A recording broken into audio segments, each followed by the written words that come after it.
Pagsabi pa lang ni Habi na dalhin na yung passport, parang na-excite naman ako, guys.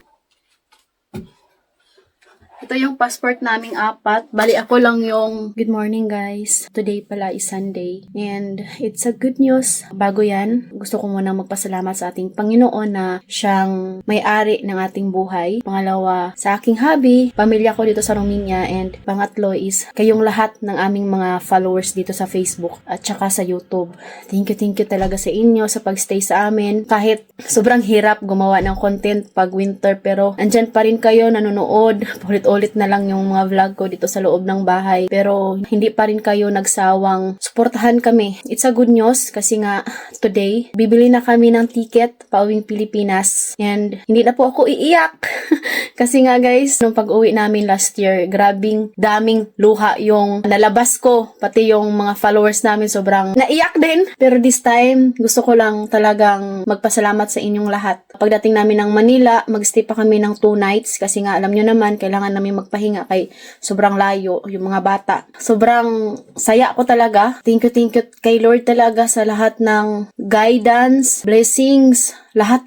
Siya yung nakakaalam lahat. And alam nyo rin yun guys, nagsisimula pa lang ako ng pag-vlog. Alam na alam yun ng aming mga followers kung gaano kahirap and daming pinagdaanan namin. But andyan kayo, sumusuporta sa amin. Thank you talaga sa inyong lahat. Marami yung ticket na bibilihin namin kasi nga yung friend ko gusto niyang makisabay sa amin. Yung hobby niya kasi is my work, so hindi siya makasama sa Pilipinas. Tapos gusto niya makisabay sa amin kasi nga meron siyang baby. And alam niyo naman pag may baby sobrang hirap mag-CR. Tutulungan ko rin siya. Mag-send lang yung hubby niya ng pera sa amin. Si hubby na yung bibili. Yan yung weather today. Hindi siya foggy. Alas 10:01 ng umaga dito. And kakatapos ko lang din kumain yung mga bata. Pinapakain muna namin sila bago kami bibili ng plane ticket. Hello ate! Hello. Hello Di, good morning. Alam nyo guys, kahit konti lang yung pera dala natin pag-uwi ng Pilipinas, ang importante is mabanding natin yung pamilya natin. Especially ako, wala ng tatay. 9 years old pa lang ako, namatay na yung tatay ko. Yung parents kasi natin guys, patanda na sila ba? Habang buhay pa yung magulang natin, bisitahin natin kahit wala tayong dalang maraming pera. Importante is makasama natin sila. Yan yung pinaka-importante. And mapakita natin sa kanila na mahalaga sila sa atin. Hindi na nga ako bibili pa ng pasalubong kasi nga, alam niyo na, pamasahe pa lang. Doon lang naman kami magstay doon sa amin, sa bukid. Hindi siya masyadong magastos. Hinintay mo na ni Habi yung friend. Si mama. Napunta siya sa store. Pagsabi pa lang ni Habi na dalhin na yung passport, parang na-excite naman ako guys.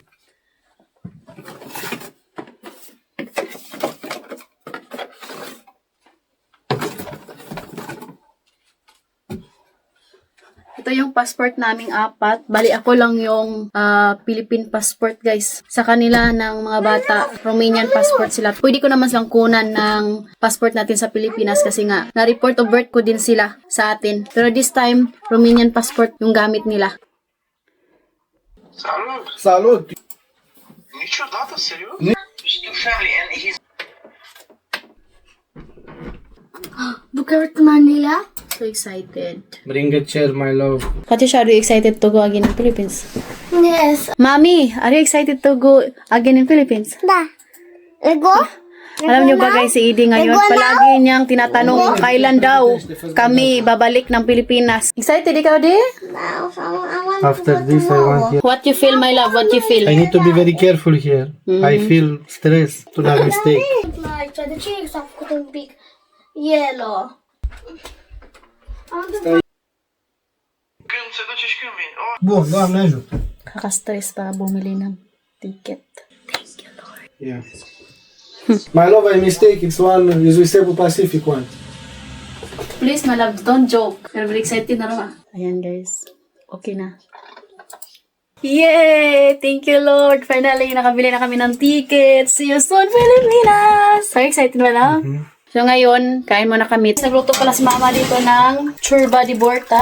Ayan. Ano pala to yung mga laman-laman. Are you hungry, my love? Very hungry. Patyang! for Ate Lisa's house now. So ayan guys, kakatapos lang namin kumain. Tapos nakabili na rin kami ng plane ticket and hotel. See you soon, Filipinas. Maraming salamat po sa lahat ng suporta. Yung We pray for a safe travel.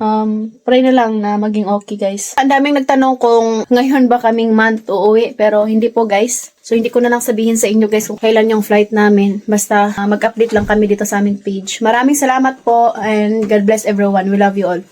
Yay! See you soon, Pilipinas!